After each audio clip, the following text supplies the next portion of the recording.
안녕하세요. 오늘은 검사의 정확도가 어떻게 영향을 미치는가에 대한 이야기를 좀 하도록 하겠습니다. 얼마 전에 이제 회귀 분석에서 이제 그 설명 변수들을 많이 모으지 못한 경우 또는 설명 변수 측정을 잘못한 경우에는 설명력이 매우 떨어진다. 그런 이야기를 했는데 그것 하면서 생각이 났던 거예요. 제가 이전에 만들었던 엑셀 파일인데 그 이런 겁니다. 실제 실험을 해봅시다. 200명씩 200명씩 무작위 배정해서 총 400명을 가지고 실험을 했어요. 새로운 약은 성공을 40명이 했어. 즉 성공률이 20%. 옛날 약은 성공률이 10%, 20명이 성공했습니다. 그럼 20%대 10% 뭔가 차이가 있을 것 같은데, 그리고 통계를 해봤더니 카이제 검정을 했다 칩시다. 카이제 검정했고, 또는 이제 오즈비를 내보면 오즈비가 이제 2.25가 되고 2.25배 정도 더가 되고, 그 다음에 이제 1을 포함하지 않으니까 90% 신뢰 구간에 1을 포함하지 않으니까 유의하다.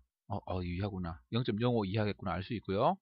그 렐러티브 리스크는 그 2배 정도 더 성공률이 있다 말하고, 그 성공률의 95% 신뢰 구간은 1.2에서 3.3 정도. 그러니까 역시 유의하다라고 말할 수 있습니다. 렐러티브 디퍼런스는 뭐 많이 하진 않지만 역시 마찬가지로 구해볼 수 있습니다. 디퍼런스가 0.08이고 0.01이고 0.1이고, 그 이거는 이제 0이 되면 이제 무의미 그 0.05거든요. 0보다 크다. 이건 이제 렐러티브 리스크나 오즈비는 1을 비교하지만 요거는 0을 비교해요. 0.03이니까 0을 포함하지 않으니까 통계적 유의하다 이렇게 볼 수 있습니다. 그런데 만약에 이 실험을 이제 병이 이제 성공했다, 나았다는 것을 진단을 해야 될 거 아닙니까? 그거를 이제 민감도 특이도가 있는 100이 아닌 1이 아닌 어떤 검사법을 쓸 거 아니에요.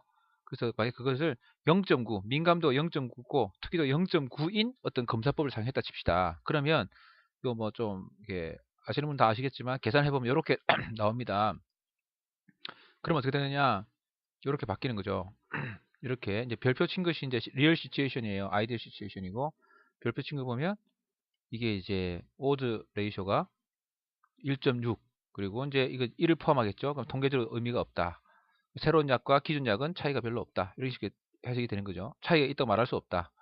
그다음에 렐러티브 리스크도 1.4배, 성공률이 1.4배 정도 되고 0.9부니까 통계적으로 유의하다고 말하기가 힘들다. 뭐 이렇게 되는 거죠.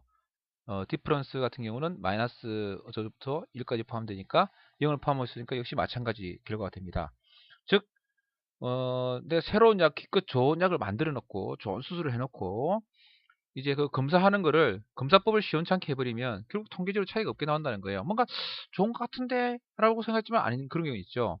그 검사 자체를 뭐 시원찮은 기기를 쓴다든지, 또는 뭐 바스 같은 거 뭐 아무나 시키고 너가 조사해봐, 뭐 알아서 해봐, 뭐 이렇게 해가지고는 그 좋은 결과를 알기 힘든 거예요. 그 검사하는 사람도 정말 꼼꼼하게 정확하게 잘 검사를 해야 되고, 또 이제 검사 기계도 뭐 하시면 좋은 기계를 써야 되고, 또 그리고 뭐 혈당이라든지 특별한 것들은 뭐 날마다 달라지는 거 이런 거 있잖아요. 그런 것도 언제 할 건지 정확하게 잘 체크해서 신경 써서 해야죠. 그래서 그런 것들 잘 고려해서 민감도 특이도가 가장 높은 상태로 만들어야 그나마 의미가 있습니다. 이것은요, 이 노란 칸은 역시 변화시킬 수가 있어요. 50이고, 자 실제 50 정도 되면 이렇게 이것도 고칠 수가 있어요. 0. 만약에 95짜리 민감도를 검사했다 그러면 의미가 있어지는지 없어지는지를 알 수가 있죠. 네. 이렇게 의미가 있어지는군요. 만약에 이거를 아까 40처럼 해놓고 민감도가 0.95짜리 기계를 썼다 그러면 이때는 이제 의미가 있어지는군요. 그만큼 좋아진다는 뜻이 되죠.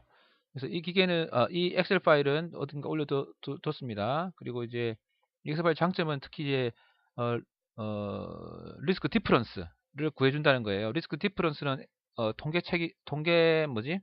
프로그램이나 그 인터넷에 잘 구해준 데가 없더라고요. 그런데 이제 이게 특히 비혈통성 검증할 때는 리스크 디퍼런스가 중요하거든요. 그래서 이 엑셀 시트는 언젠가 쓸 때가 있을 것 같습니다. 그래서 개념도 잘 알아두시고 엑셀 파일도 잘 활용해 주시면 감사하겠습니다.